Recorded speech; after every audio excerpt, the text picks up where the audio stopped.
மதிப்புக்குரிய வாணிஜை சீனிவாசன் அவர்களுடைய மூஞ்சியை பாருங்க, எவ்வளவு சந்தோஷமா பேசுறாங்க.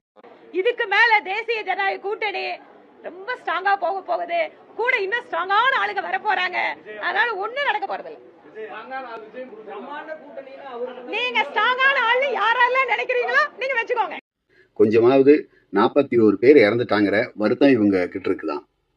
எப்படியாவது வந்துட்டு கூட்டணி அமையணும், நாம மறுபடியும் எம்எல்ஏ ஆகணும் அப்படின்னு பதவி ஆசையும் பதவி வெறியும் தான் இவங்க பேச்சுல தெரியுதே தவிர கொஞ்சம் கூட வருத்தம் இல்லை. பிணத்தின் மீது அரசியல் செய்கிறது பிஜேபி.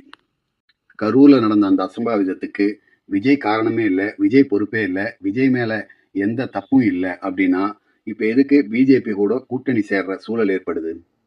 இப்ப நீங்க பிஜேபி கூட கூட்டணி சேர்றீங்கன்னா அப்ப நீங்க செஞ்ச தப்புனாலதான் அங்க 41 உயிர் போயிருக்குது.